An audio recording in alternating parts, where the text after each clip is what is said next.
و در زمانه که سلطان مراد چهارم خلیفه عثمانی خلیفه مسلمان ها بود، همین طور سیل بسیار آمد و کعبه و مسجد الحرام را بسیار جاهاش را ویران کرد. روز چهارشنبه ماه اپریل سال 1630 کعبه را با مهندسان مصری کعبه را از سر نو بنیاد کردند و یعنی که بسیار هم کلان کردند و بسیار هم مستحکم کعبه را ساختند. تا به امروز کعبه الله دیگر ویران نشد، نکردند و همون چیزی که خلیفه مسلمان ها سلطان مراد چهارم سال 1630 ساخته بود تا به حالا کعبه الله همون کعبه الله هست. فقط یک کمی یعنی که مرمت میکنن، یگان جاهاش از سر نو میسازن، اما کعبه را ویران دیگر نکردند. مسجد الحرام را چند مرتبه دیگر از سر نو ساختند. ما برای شما چند مرتبه که مسجد الحرام از سر نو ساخته شد پیشکش شما میکنیم.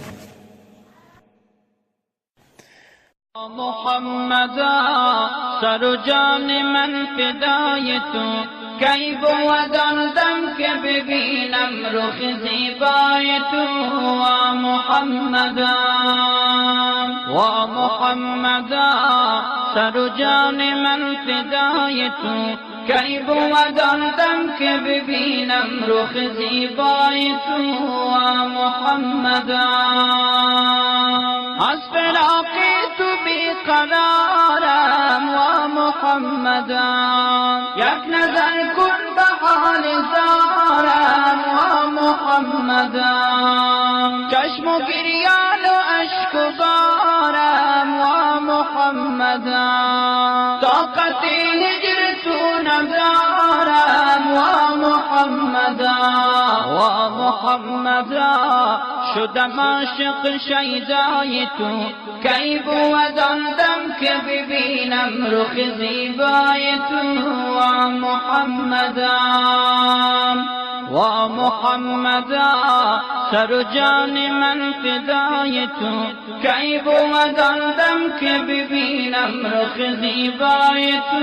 و محمد سوختم من در آرزویت. و محمد کنم هر لحظه جستجویت. و محمد گر بخوانی تو مرا سویت. و محمد سرگذارم به خاک کویت. و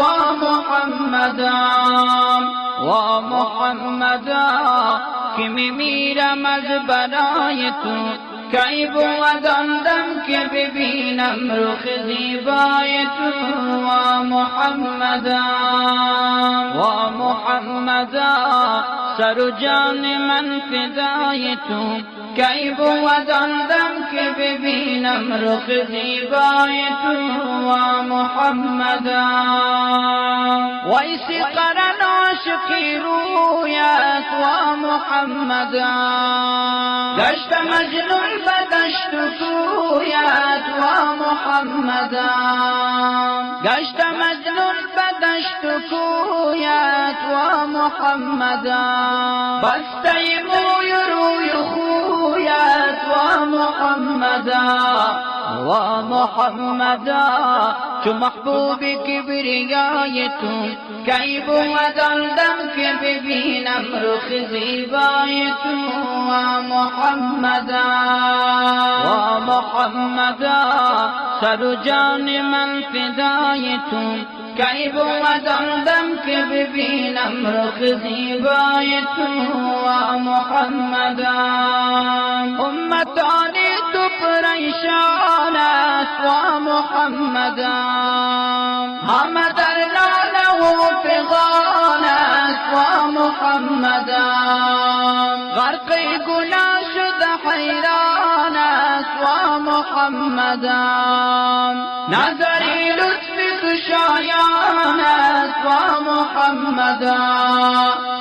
محمدا با امید یک نگاه تو کی بود آن دم که ببینم رخ زیبای تو و محمدا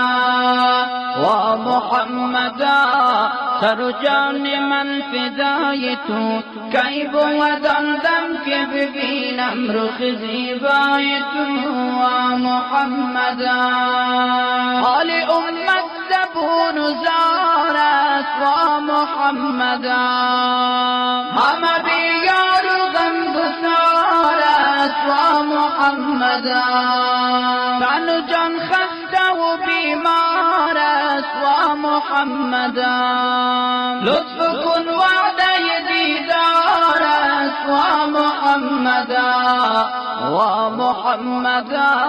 به یقین که مصطفی تو کی بود آن دم که ببینم رخ زیبای تو و محمدا سر و جان من فدای تو کی بود آن دم که ببینم رخ زیبای تو و محمدا صد درود و هزار سلامت و محمدا بر روانی تو تا قیامت و محمدا تو